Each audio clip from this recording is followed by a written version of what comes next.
Hi, bibili po ba kayo? Ano po bibili nyo? Eto nga, anong papabili mo anak?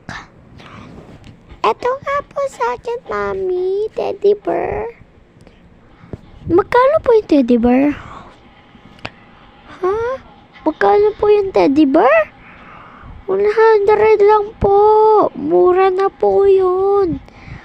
Ay, ganun. Sige, bibiling ko.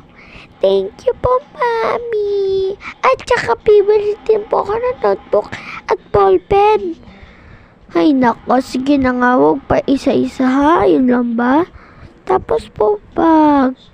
Okay, magkano lang lahat sa amin? 100 to 100? 150 po. Wait. Ay, pati na rin yung bag.